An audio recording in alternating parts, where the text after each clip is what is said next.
I remember after the first time I saw the Wonder Years, it was like the most, I don't even know how to describe. I was like just totally mentally knocked out and like really bummed, and like because I had been building it up for so long, and Right. then and I had this weird experience at the show where like I grabbed a set list off the stage because I was in the front, and some girl ran up behind me, stole the set list out of my hands, and like sprinted away with it. What the And I fuck? thought like that was the problem, but I legitimately think it was just that I had built up this entire day and like for like months, and then I had a great time at the show, and then all of a sudden there was like nothing else exciting to, not that there was like nothing to look forward to, but like the big exciting thing I had been looking forward to was done, and then it's like, well, I guess I gotta do regular stuff again.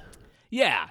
I mean, I felt that way a little bit right after the Thursday shows earlier this month, because I was like, oh yeah, like I really like went all out on this one, and it happened, and time passed normally. Yeah, and and now I'm on the other side of it.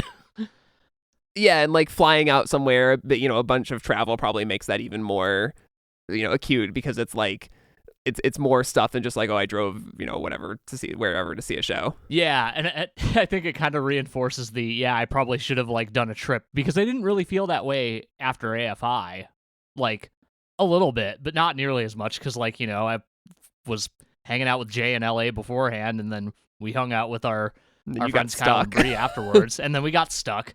So that kind of took the wind out of my sails for different reasons. Yeah, it's fine. You come back around to having a decent time at the Las Vegas airport if that's the one you're stuck at. Oh my god, I don't think I can ever go to Vegas, because I'm just gonna hit every slot machine and then say hello. None of us are the same ever since Mr. Jackpots came into our lives. Oh my god.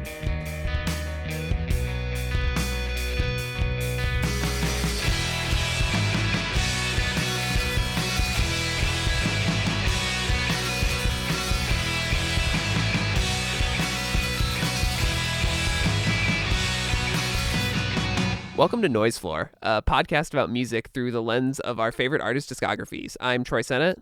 And I'm Matt Kistler. And today we are finishing up our Rilo Kiley miniseries with an album that I don't know if either of us love. In fact, I know neither of us love it. But this is Under the Blacklight, the final Rilo Kiley record as of now. This came out on August 20th, 2007. They released this on Warner Brothers proper, unlike More Adventurous, which was on their own little imprint. They're on truly on the major label right now. This is a weird one. I think both of us were kind of encountering this record for the first time this week. So Matt, what'd you think? I wasn't wowed. Maybe wowed, but maybe not in a good way.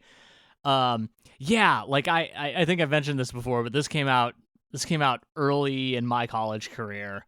And I definitely like gave it a cursory listen back then. And I think I remember like hearing like Silver Lining and maybe the title track, but like coming back to it and like kind of having the reverence for this band that I now have. This album has some good songs, like straight up good songs. And then it has some mediocre songs, and it has some like straight up bad songs. And that's a real big bummer for me, especially coming off like so hot off of More Adventurous, which I imagine you have similar opinions here. Yeah, it's just kind of like it's a very like kind of scattershot, all over the place album. Like, I can see the argument that it's this like maximalist West Coast Los Angeles like 70s style, like not quite glam, but like, kind of Fleetwood Mac-esque West Coast epic. But like I don't that mood is there, that attitude is there, but I don't know that the songs hold up under that kind of like scrutiny at all. Like to me, this reads as like an album made by people who aren't working well together, and when you look at the credits, I think that kind of is borne out a little bit. Just to get into some of the some of the credit stuff on this. So this was produced by Jason Lader, who I think was like kind of an indie darling around that time. He had worked with like Nightmare of You and Men, Women, and Children and some of the bands like that. Yeah. But about half the album is produced by Mike Elizondo, who was like, seems like a kind of guy that would come in to like, and he came up under like Dr. Dre in that crew. Like he worked with a lot of Eminem, he worked with 50 Cent, but more on, closer to Rilo Kiley. He produced Extraordinary Machine by Fiona Apple. He produced the Poe album, which is a very cool record if you haven't heard that. Yeah. But he seems like the kind of guy who gets brought in to like spice up an album or like work on the hits or whatever. And so he would like produce 2 or 3 songs on a lot of these records, and he comes in and apparently he was brought in to make the album more rhythmic. Jason Bozel, Rilo Kiley's drummer, said that he tried to make the album feel dancier, and he stripped it down and made it kind of a banger. Mike Elizondo's Wikipedia page notes that the album earned rave reviews. Maybe citation needed on that one. Yeah, I would love to see these. Yeah, but he produces most of what he produces ends up in the back half of the record, which is just like, I think is where this record like just totally loses its way. Yeah, it's interesting because like he in addition to producing the like kind of full back 5 songs on the record, he did also produce Under the Blacklight, which I think is a pretty good one. Oh yeah, that's easily the best of the songs that he worked on, I think. That's why it's sandwiched into the first half of the record, probably. Yeah, because it fits. Yeah, like we'll get more into it, obviously, but yeah, it's so. I definitely feel you on on feeling like this is a big sprawling record about LA and all of that encompasses. Maybe not all that encompasses. It feels like it's kind of focusing on a pretty like specific slice of LA life. And it is also interesting that like one of the songs that's most explicitly about LA in this like kind of greater collection of songs does not make the album, which is it's the first B-side that we had, which is called Let Me Back In. That's a much better song than a lot of these songs. But like, yeah, it just feels like the spicing up that happened is just incredibly disjointed.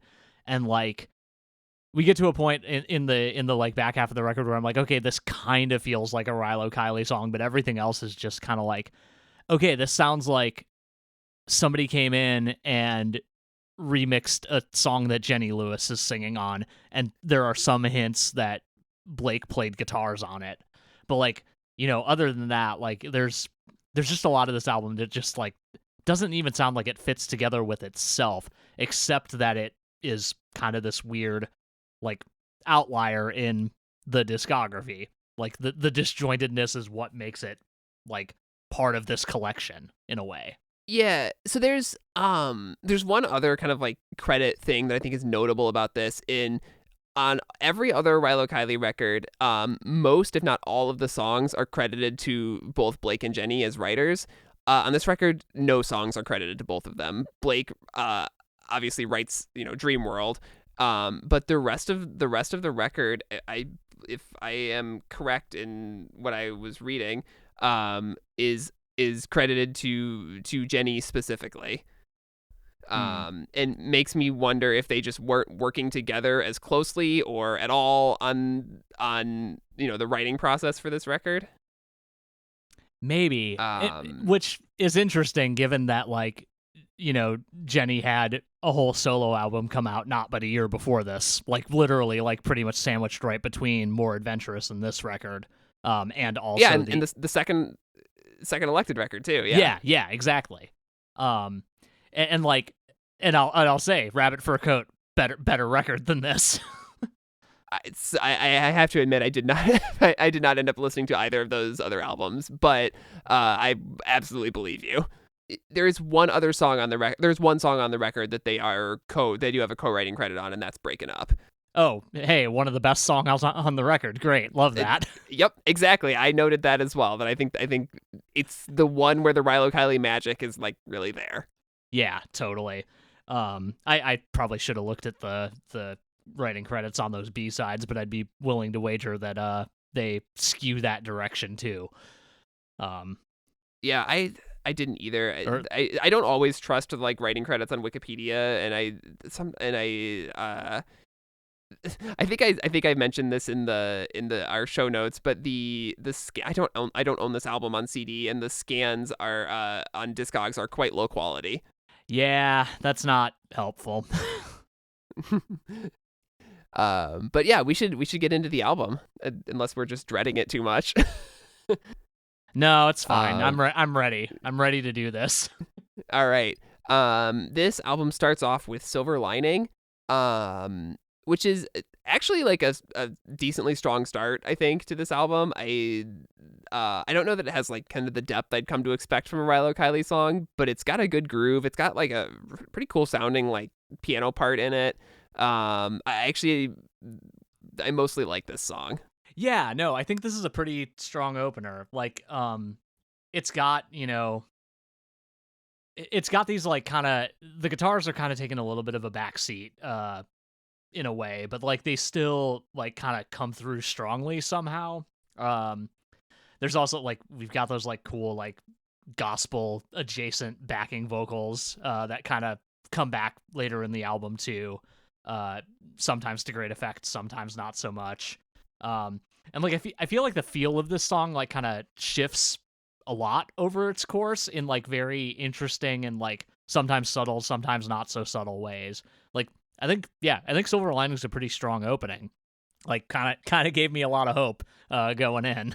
Yeah, it was very much like, oh, maybe this album isn't as bad as I have always heard that it is, because I can get into this groove. Like, I don't know, one of the things that's kind of weird about this record is that like they credit a bunch of additional musicians, Jackson Browne, one of the Maroon 5 members, Alex from Phantom Planet is back on this one, but they don't say what they played on or sang on, so like you're kind of left guessing, is that, Jackson Browne's voice somewhere in there?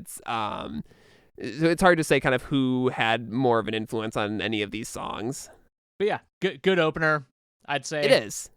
And I think Close Call is like similar. I feel pretty similarly about it as I do about Silver Lining. Like, not like top tier Rilo Kiley, but like they are, the album is finding its groove, and I'm like feeling okay about it. Like maybe I won't hate this.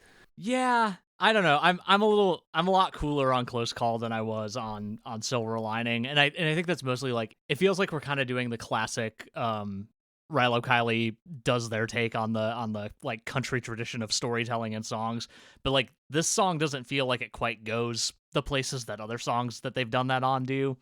I'm also it feels a little like anti-sex work, which is a little a little bit of a 2007 attitude, so like I guess whatever at that point, but it's I don't know. It feels like it could have, from a lyrical standpoint, grown a little more, and it just kind of feels like it stays in one place, even though it is kind of going for this like storytelling quality. But like other than that, like sonically, very very fun. The chorus is catchy as hell. Yeah, I guess like kind of as I'm listening to these songs, I'm thinking like maybe there just wasn't really anywhere left to grow after all of the growth and maturity that they showed on More Adventurous. Yeah. I don't know. Like I think that they're Jenny in writing these lyrics is, I mean, I think she is, even if she fumbles sometimes, is attacking stuff head on in a way that not all writers in the scene were doing at the time. But yeah, I don't know. There's something just doesn't land with these songs, even though I like them, but not. Yeah, they don't grab me the way that the opening tracks and More Adventurous do. Yeah.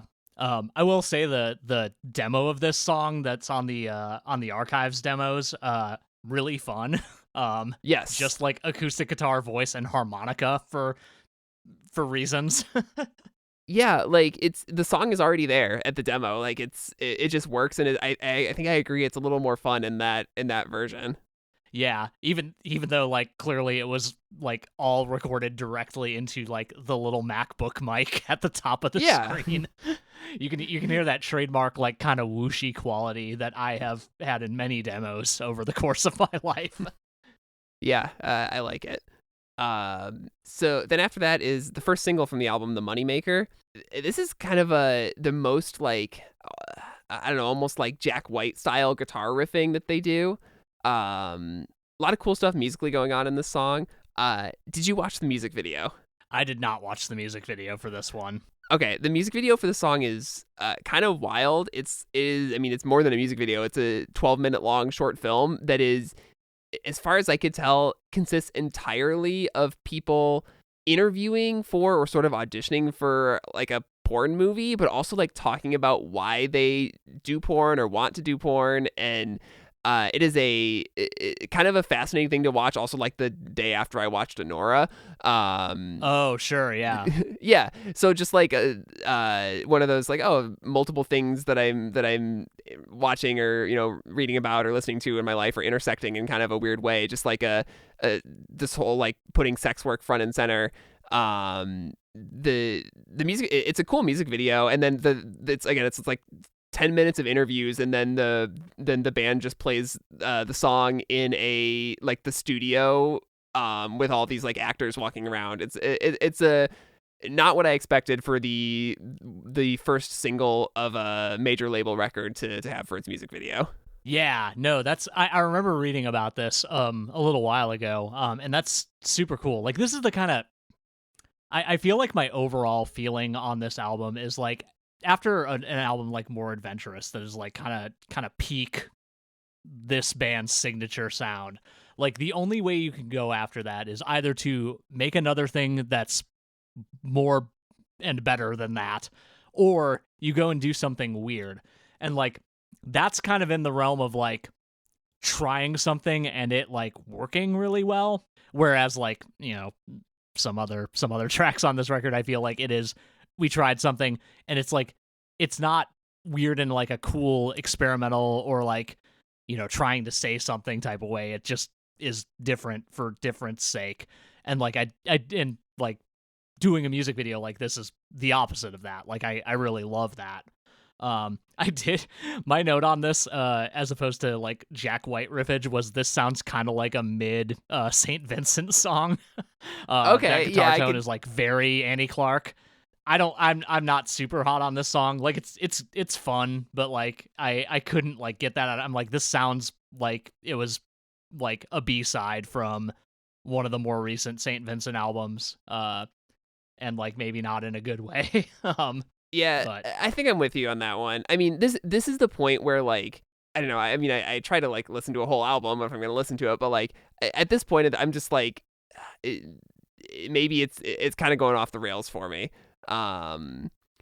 Which is funny that then I think the next song, Breaking Up, is the best song on the record by like a wide margin. By a very wide margin. And it's funny that like we got also 2 remixes of this song on top of having the single itself. Do I just not get like remix culture or whatever? Like, I don't think either of these remixes are like interesting in any way. Oh man, I feel the opposite. I think you like both them? remixes are really great. Yeah. Okay. We'll get to the De Halo remix, which I hate. And not for the reasons you probably maybe for the reasons you think I would. But no, like I won't belabor this, but I really like Hot Chip. I One Life Stand was a real huge staple of my late college listening habits.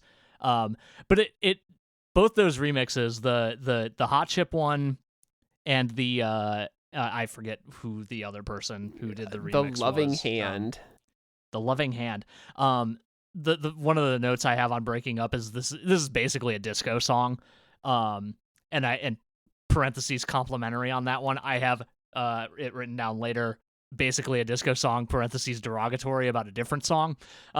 But I feel like what Hot Chip does on their remix is they like these remixes are like very inside you. There are 2 wolves. One really wants to chill and smoke at home, and the other one wants to go to the club, or I guess the discotheque in this case. Because like the Hot Chip remix, like yes, it's probably a couple minutes too long, but like it really establishes a vibe that's incredibly different from the song, but really like services the vocals in a way that I wouldn't expect from a remix period, let alone a Hot Chip remix, because they're a very like dancey band, but they go way kind of opposite of their wheelhouse on this one. Maybe not opposite, they do some stuff like this, but anyway, I digress. The other remix is like full blown, okay, what if we actually just made it a disco song, and for some reason it's also 7.5 minutes long, whatever, it's fine. Again, like maybe a little too long, but otherwise like really like I think captures like a heightened version of the mood that the band is going for on the song. But yeah, I think those remixes are neat. I'm kind of very endeared to both of them. The other remix on the Breaking Up single is kind of whatever, but that like glitchy proto hyperpop version of Silver Lining. Yeah, like and like kind of to what I was talking about with like the Hot Chip remix, like that it felt like that person knew how to make one type of remix and like just applied that to Jenny Lewis's vocals, and that just kind of was it. Like, yeah, I definitely was like, I don't know that I ever need to listen to that Silver Lining remix again. But you have like I like your breakdown of the Breaking Up remixes. That makes me feel better about them as like kind of a project and have how they all have a place on that single than I did before. Yeah, and like to get back to the actual song, the source material is really good. Yeah, it's this song just rules. It made me think that like if there was a place for them to take a big creative swing with this album, like I wish more of it sounded like this. And like when they get dancey, it doesn't really work for me on this album, except on this song where it just I don't know, I just like the groove is great, the bass line's great. I feel like vocally they're just really on. The lyrics are like, I mean, it's got that repetitive chorus thing that I sometimes don't like, but for some reason I just kind of don't mind in the song. It's good. Yeah. Yeah, like the like harmonies on the choruses are like so like that's been stuck in my head more than literally anything else on this record. The like, are we breaking up? Like so good. Yeah. You're right. It's right there in that disco tradition. Yeah. Also in the well, maybe not quite in the disco tradition, but very good synths on this song. Yes. So like more signature Rilo Kiley things. Yeah, it's good stuff. But yeah, the other note I had on this song was it feels the most like a Rilo Kiley song of any of the other songs on this whole record, honestly. But definitely think so far.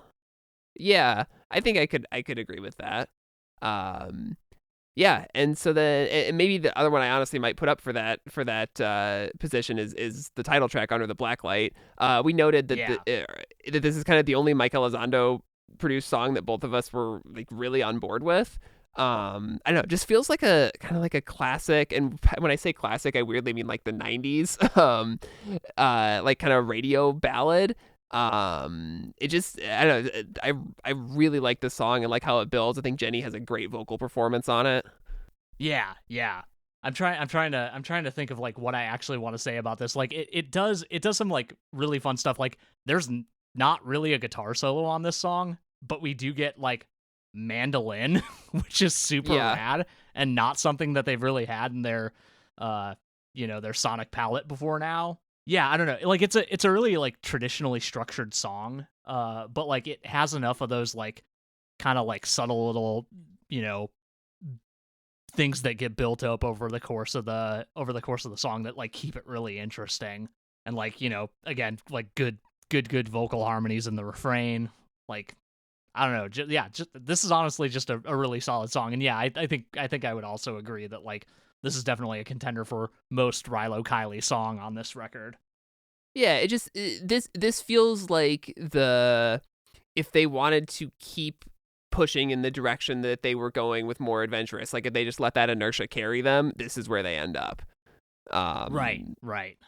whether, I mean, you can debate whether you want bands to make another record that kind of sounds like the previous one. But this feels like it would have been the natural progression for More Adventurous, unlike a lot of other stuff that's going on this album. Yeah. And like, to your point, like I think like kind of going the dancier route, but more in the vein of like Breaking Up, like a whole album of like that kind of like exploration of like older dance genres, like as opposed to like dipping into more contemporary stuff, could have been really interesting. And like they like, especially in the back half of this album, we'll talk more about it, they really do a lot of dipping into like more antiquated sounds to less good effect than they achieve on Breaking Up. And to a different extent Under the Blacklight, but yeah. And I think like, so as we get into Dream World, which is the only Blake fronted song on this album, like after this, this is where it starts to feel very disjointed to me, where it feels like every song is a swing in another direction and they all kind of miss in a different way. Yeah. Let's talk a little bit about Dream World. I do want to say that my biggest, most notable note is relevant to our lives very soon here, and it's why is Blake singing like Jordan Bliley? For those who don't know, the one of the lead singers of the Blood Brothers, the one who does the kind of more mumbly vocals. I could not place it for a solid minute, and I was like, oh my god, he sounds like Jordan. Why does he sound like that? That's not Elliott Smith. Yeah, I mean, I guess if there's one thing to say for this song is that I think he's finally attempting something different with his with his vocals on this, and I don't know if that comes out of having done a couple Elected albums at this point or what. I think the song's fine. It still doesn't. I mean, he can't hang with Jenny as a performer, I think, like at all. But again, that's been the theme. I promise this will be the final episode where I rag on my a person whose last name I share. Yeah, unless we do a series on the Elected, which probably won't happen. We will not be doing that. We will not be doing that. Like you said, like I think this song works mostly. Like I think all the pieces fit together. But yeah, just like, even though this is before the turning point on the record, I would argue, I think it's a little less hampered than like some of the previous Blake songs have been in that regard, and maybe advantage to the fact that it is the thing that happens immediately before this record goes a different direction. Yeah. So what the hell is De Hollow? Like, this is the one where I said disco song derogatory. Yeah. I have two things about this song. One is that like I don't want to be like a person who's like bands shouldn't take chances. They should stay in their lane. Like bands should take chances and do stuff that's strange and take risks, and like, but also you got to know when to leave it on the cutting room floor. And I think this is one that should not have made this record. It does not work for me. No, it doesn't work for me. I literally texted you when this song came on and was like, oh, I get it now. I get why people really don't like this record.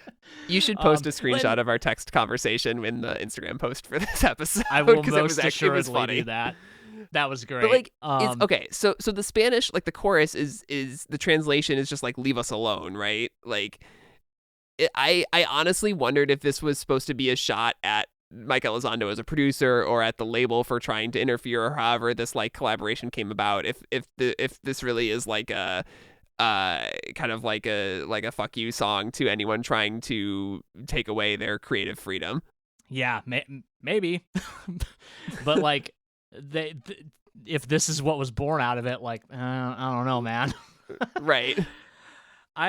So the feeling that I get listening to this song, and this is going to sound very strange coming from me, is I remember when Carly Rae Jepsen dropped Beach House, and I did not like that song at first. I feel about this song the way that I felt about that song, except subsequent listens didn't make it better. To be clear, Beach House is a banger. Carly Rae Jepsen, good. But like, yeah, like I was like, this is weird, and I don't think I get what they're going for, and I listened to it several times, and it just never got better. It continued to be off-putting and strange. And like not even the guitar solo on this song is good. Like that's a real big bummer for a Rilo Kiley song. Yep. Yeah, I mean, I think you basically summed up my feelings on the song too. This is this one should have been a B-side. Absolutely. Yeah. I'll talk real quick on the remix. The remix is also bad. Oh, absolutely, yeah. I don't know anything about the guy who remixed it. It has a feature from this person, Too Short. And I think that remix could have been good if it was just what the remixer probably wanted to do, which is sample Jenny Lewis's vocals for a hook and then just make a Too Short song. That would have been fine. But instead, it's like mostly Jenny Lewis vocals backed by this really not fitting beat, and then Too Short has a verse which fits the beat way better. I don't understand. I don't understand why it exists.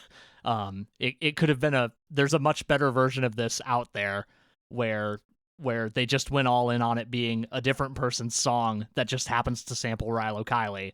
But they didn't do that. So now here we are. Yeah. Anyway. Yeah, that's a weird one. Yeah, after that is 15, which it just kind of swings in just a totally different direction than DeHalo did. This is another one of their more kind of country leaning songs. Yeah. Has a great horn arrangement. I mean, it's very much a song about that kind of like, and one of the kind of darker underbelly of Hollywood, in the sense that like this kind of creepy man preying on a girl who's 15 years old. Like it's I gotta imagine there's some element of Jenny's experiences as a child actor, or what she saw among her friends and peers when she was in that world, which sucks, of course, that stuff happens. But yeah, I mean, I think it's probably one of the better songs in the back half of the record. I don't know that that's that great of a compliment. Yeah, I don't know. Yeah, this is one of those tracks that feels like kind of deliberately antiquated. Like it feels like it's trying to invoke like the late 60s, early 70s a little bit. One of my notes on this song is something you've already gotten to, which is this just feels gross. Like that discomfort is obviously the point of the song, but I was just like, oh no, I don't. Especially like the fact that it like asks the question, how could he have known that she was only 15? I'm like, no, just remove that. This guy's disgusting. Just let him be disgusting. Don't go to his point of view. I don't like that. Yeah, well, so that aspect of the song, what that really made me think of, and obviously this is like I'm pulling from like current events for a song that's 15 years old at this point. But did you read the big like piece on Cormac McCarthy that came out a couple weeks ago? No, I haven't read it. Okay, are you a Cormac McCarthy fan? I am aware of his work. That is all one I of have. One of my favorite authors. But this story came out.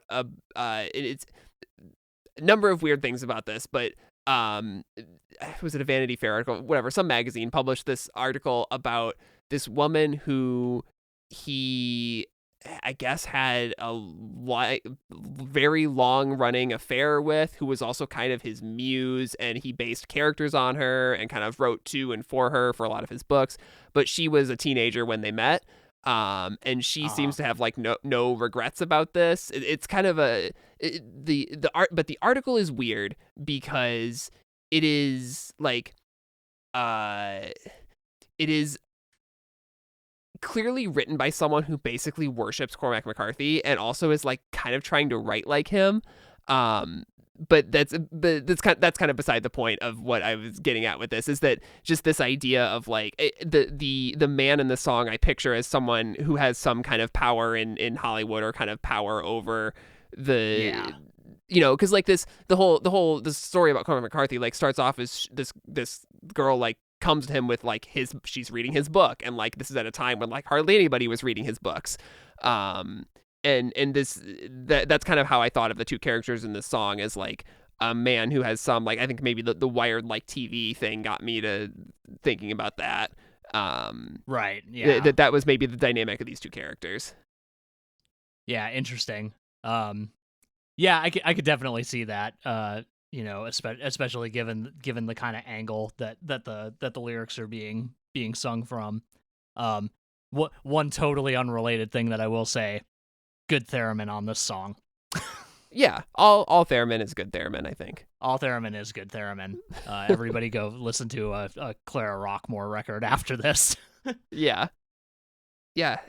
Next up is Smoke Detector. This is another one of those ones that, despite that I liking a lot of elements of the song, I think it's got a real cool bass line, real cool guitar work. This chorus just grates on me. Yeah, I can see that.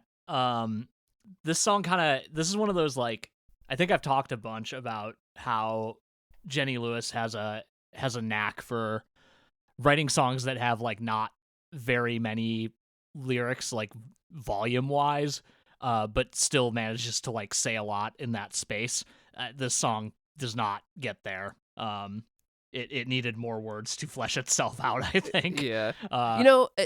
It's funny that you say that, because I am just thinking about like my favorite Rilo Kiley songs, or also just like my favorite writers in general, is I tend to like wordier music. I don't know. I want kind of sprawling lyrics with lots of internal referencing and I don't know, just not complicated, but like just I like to be overwhelmed by songwriting, and I think that I think she has kind of switched to this mode of shorter, sparser lyrics. Yeah, I think I agree with you that like a lot of my favorites of theirs are more on that end. I feel like I do appreciate it when she pulls it off with like does more with less, if you will. But this song ain't it. Yeah. Like I get what they're going for. It feels like there's one idea and that's it. And that's really rough for Rilo Kiley. Like they have so much more to say. Yep. But yeah, my only other note on this song was really trying to invoke rock and roll here. Yes. Which I think musically it definitely does. Yeah, I mean, I think Jenny was playing with Ryan Adams around this time too, which I know we've mentioned before on this podcast that we don't like to talk about Ryan Adams. But yep. That I feel some elements of his music in that in some of these songs too. Yeah. It was very weird to read interviews for earlier episodes of this podcast and just see his name come up and just like no mention of anything, and I'm like, oh right, there was a time where we didn't know that Ryan Adams was a skis ball. Yep. And apparently we don't anymore either, because he's playing the Chicago Theater next month or something like that. I know this because I keep getting it advertised to me because I listened to Heartbreaker back in the day. He's done it a couple times. I think he's just I don't know. It's one of those things where it's just like parallel worlds. There's just like a world that cares and a world that doesn't and just wants to hear him play. Yep. I like to think that the Venn diagram of Phoebe Bridgers fans and those people is two distinct circles that are very separate, but I imagine there is some very strange overlap somehow. I bet there is. I bet you're right about that. I mean, in fairness, like, you don't need to know everything about your favorite artists. I will give you that.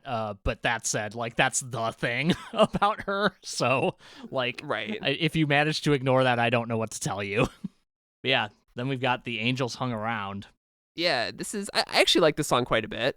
I saw it just as I was kind of reading through reactions to this record on like forums and stuff. This one seems to be the kind of de facto favorite of the album, I think. another one of their country leaning ones, and another one that's very much like an ode to LA, is something they very much like to do. Yeah. This is, I know I said Under the Blacklight was the strongest Mike Elizondo production, but this one is up there too. Yeah, this one's pretty good. I think lyrically this is kind of the strongest of this like last 4 song set. 4 songs? Yeah, 4 songs. And like production wise it's pretty good. Like again, like kind of invoking this kind of sound of the past. But yeah, like I think pulls it off pretty well, all things considered. And it's entirely possible that is just due to lowered expectations. I might just have to like go listen to this one in isolation at some point. But yeah, I think it's pretty all right. I don't know if I would put it as a favorite of mine, but like definitely more up there than some of the songs here. Yeah, I think it works on its own. I like the way the sort of internal rhyme of the each line in the verses. I think that's like a good songwriting trick. I like the melody a lot. Yeah, I'm maybe the Mike Elizondo stuff isn't all bad. Maybe I'm coming around on it. Not entirely, but just that song and the title track. Because I don't think "Give a Little Love" is a good closing track at all. No, it's not. Which is a real bummer. Because I don't think I have anything more to say about The Angels Hung Around. What I will say about "Give a Little Love" is that one thing I like about it, it does have the Mario coin sound a lot. Yeah, it kind of harkens back to their like drum machine demo days. Yeah. It's doing something like I get what they're going for on this song, like that kind of like lyrically maybe it's kind of a Beatlesy thing, but just this song that's supposed to end the album on a note of like it's almost like the sun coming up. These last 2 songs are. If you think of the album as like a night out in LA, and like this is you're finally kind of like crawling home and in your bed at the golden hour of the morning or whatever it is. Like I understand that as the image, but I just don't think it works as a song or as a closing track. Yeah, I don't know. Like it's fine. There's a song in the B-sides that I would call a much better closer. But I mean, I guess a couple, honestly. But yeah, I don't know. Like I do like that we kind of harken back to the drum machine days. Like I got very excited when this song started, and the first thing I heard was a drum machine, and a synth. I feel weird having this comparison point because I know that like at this point in her career, like it was barely like. Anyway, sorry. The chorus of this is like the most Taylor Swift ass shit I've ever heard. Like sonically, like it sounds like a Taylor Swift chorus. Okay. Which is very odd. I don't like. I feel I don't love making comparisons like that. So please know that I actually mean it. But it's something about the way the melody works. Like reminds me of like how she structures a lot of her melodies. There's a podcast called Switched on Pop where they like kind of examined some of her trademark like moves, and this was one of them, and I don't remember what they called it.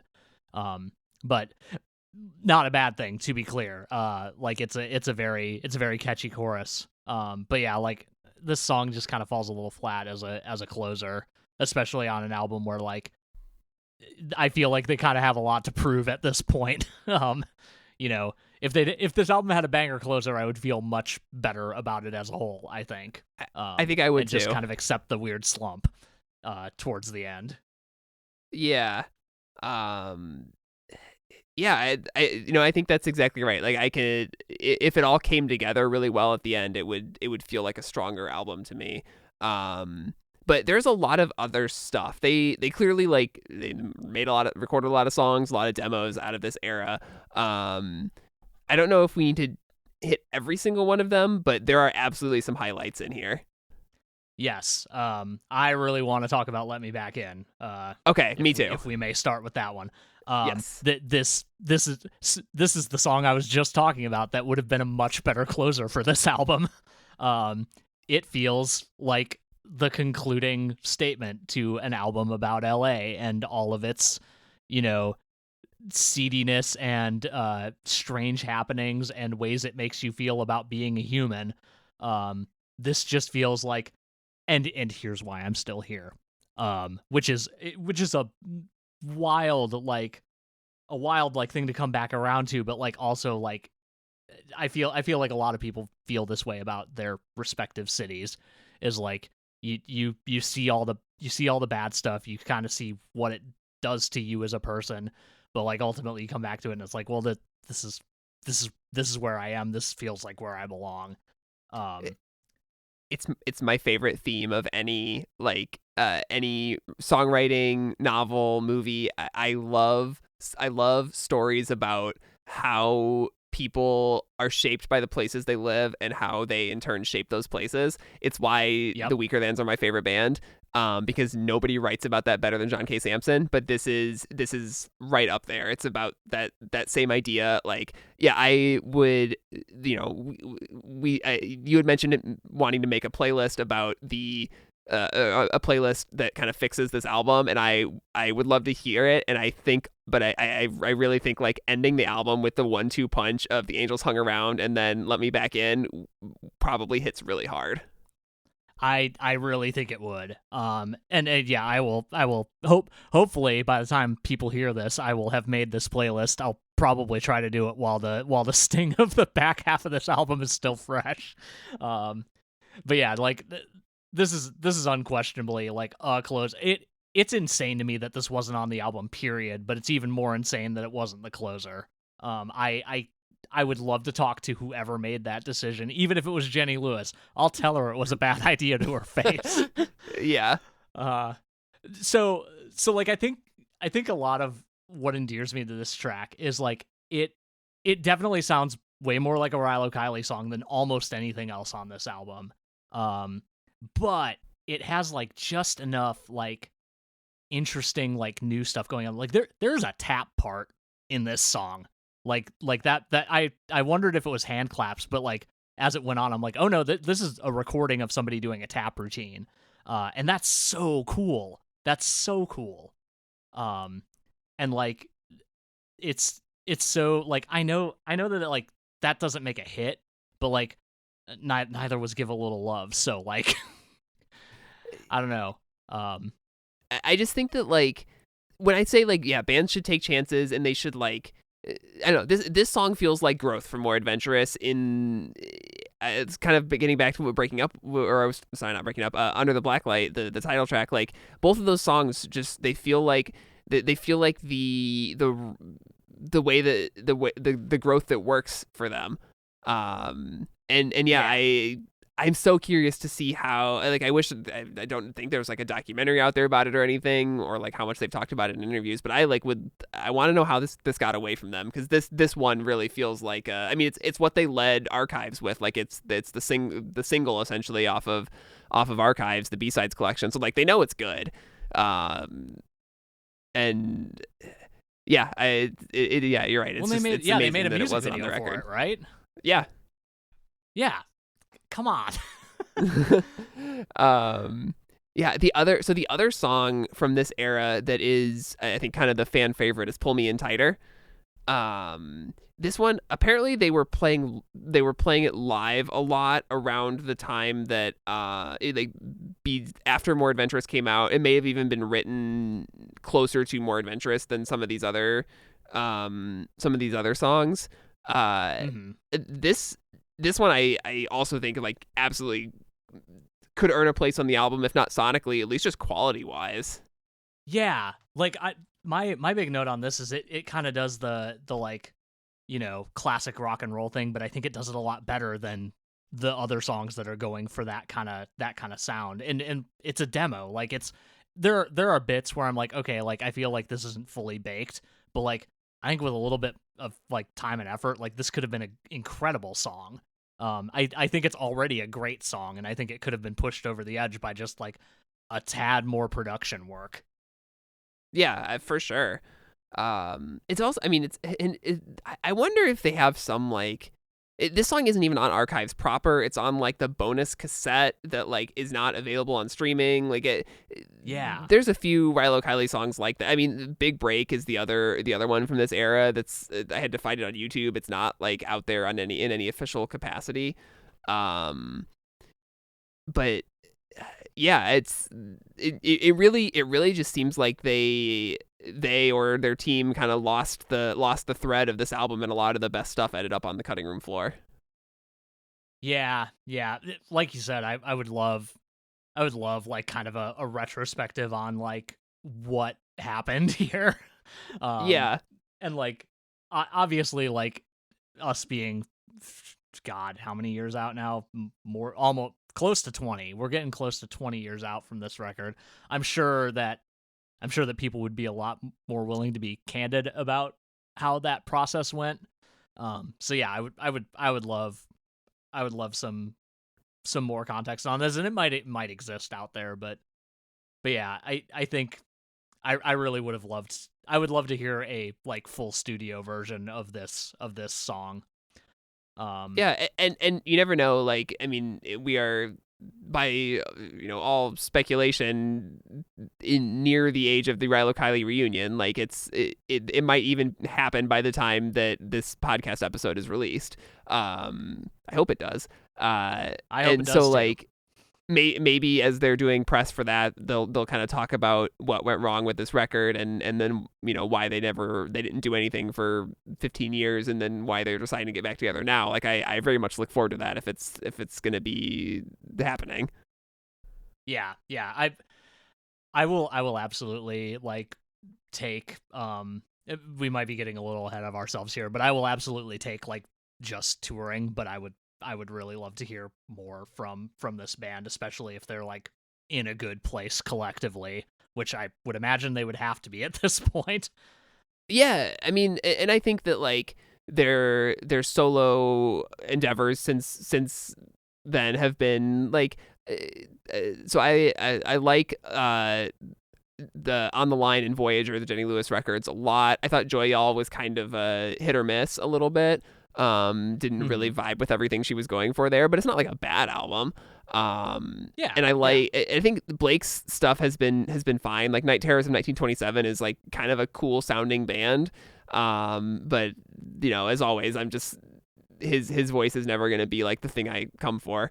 In a record. But like. Yeah. I don't know. I agree. I'd be very excited to see what they could do together again. It seems like there's certainly, if there's bad blood, it's not enough to keep them from playing Coachella together like they did a few years ago. Which was cool to watch on the live stream. I've never been to Coachella. But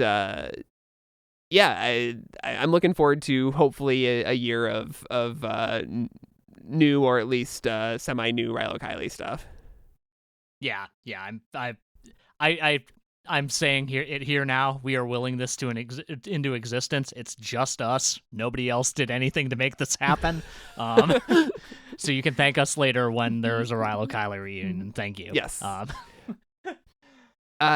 since this is the discography right now, we should rank the records. Yeah, let me pull up I think I put my list in one of my Slacks, so I gotta find it real quick, even though I know off the top of my head what it is anyway. But you wanna go ahead and go first this time? Yeah, I mean, like, we might have the same list. So my number 5 list. My number 5 is Under the Blacklight. I mean, we just spent an hour talking about how this record just doesn't really work as the album as it is. Number 4, The Initial Friend. I honestly kind of considered swapping those two, but Initial Friend has Glendora, and for that it basically jumps up a spot. Number 3, I'm still Take Off thinking Some... about the Frug. So can you do it though? No.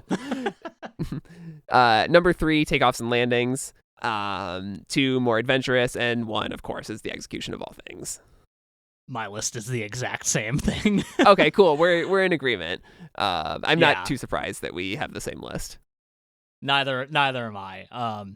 Like I feel, honestly, talking through this record, I feel a little better about it, not so much that it would move my ranking at all. But like I'm actually very excited about like trying to assemble a version of this record that is a little more what I would have wanted. Yeah, it's not an abject failure. No, not at all. Like we've just spent a while talking about like where this album doesn't work, but like I feel like we touched on a lot of parts that really do work. Yeah, it's fixable. I think the problems are not the performances, the problems the production or anything. The problem is like what songs they chose. Like it's assembling it as an album. Yeah, exactly. I'm interested to see where this little project ends up. But yeah, I don't know. Like I really there's a lot there. But yeah, like for all its flaws, The Initial Friend is like very endearing in a lot of ways. And like we talked a lot in that episode about like it kind of like showing a lot of promise, and like a lot of that, actually I would say all that promise was delivered on and more over the course of their career.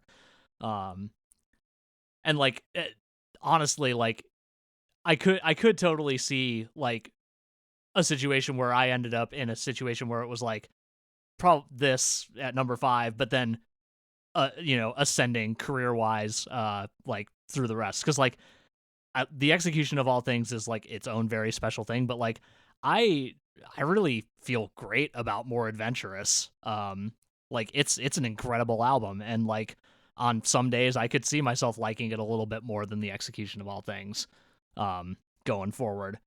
And like Takeoffs and Landings has a lot more like great material than I even remembered from my earlier listens. So yeah, good discography overall, I would say. Absolutely. And then after this, we are gonna do another good discography. We are gonna be back next week talking about Paramore. Yeah, I'm so excited about this. I know this isn't like technically true, but like I don't feel like I was a day one for a lot of bands that I really love, but I feel like I'm about as close as you could get for Paramore, because like I was on that first album. I don't feel as great about it as I did back in 2003, but I still like it a lot. So well, it came out in 2005, so 2000. Oh, was it 2005? Really? I thought it was 2003 for some reason. Huh. Well, either way, I was on it when it came out on Fueled by Ramen Records, and I remember seeing them at Warped Tour when they were all wee babies, and so was I. A discography that really goes places. I'm very excited to talk about it. Yeah, so am I. All right. Talk to you next week then. Yeah, or tomorrow actually. But well, yeah. Yeah, for anybody who it doesn't know us in real life, we're seeing the Blood Brothers tomorrow, which is going to be sick as hell. Yeah. All right. See y'all soon.